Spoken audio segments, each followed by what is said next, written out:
আমার নাম আনিসুর রহমান। আমি চ্যালেঞ্জ করলাম, আপনার যেই ছেলে ফজরের নামাজ পড়ে না, মেয়ে ফজরের নামাজ পড়ে না, এ ভদ্র না, ভদ্র নয়, ভদ্র নয়, অসভ্য, অসভ্য, অসভ্য। তুমি যদি সাহস থাকে তো তুমি প্রতিবাদ করো, তুমি যুক্তি দাও। আমি বসুন্ধর কারণে তুমি বলো।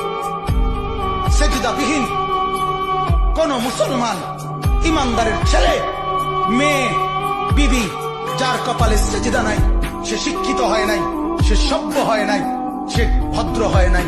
আল্লাহ কোরআনে বলছে, ইবলিস কে ইবলিস, তুই সেজদা করলি না, অহংকার করেছিস, তুই বের হ আমার থেকে। যেন যে সেজদা করে না সে অহংকারী, আর অহংকারীকে ভদ্র বলে না। কথা বলেন না কেন? অহংকারীকে কি বলে না? ভদ্র বলে না। নাই তো বলেন আপনি পৃথিবীর কোন ডিকশনারিতে আছে কথা যে অহংকারীকে সভ্য বলে, অহংকারীকে ভদ্র বলে? আল্লাহ তো কোরআনে বলছে সেজদা না করা এটা অহংকার। এটা কি বলেন না? তাইলে অহংকারী কি ভদ্র হয়? অহংকারী কি সভ্য হয়?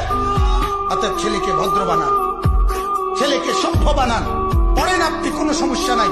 বাংলা পড়েন, অঙ্ক পড়েন, ইংরেজি পড়েন, পদার্থ পড়েন, জীববিজ্ঞান পড়েন, হিমালয় পর্বত পুরাটা পড়ে বাইতে পড়েন, কোনো মানা নাই।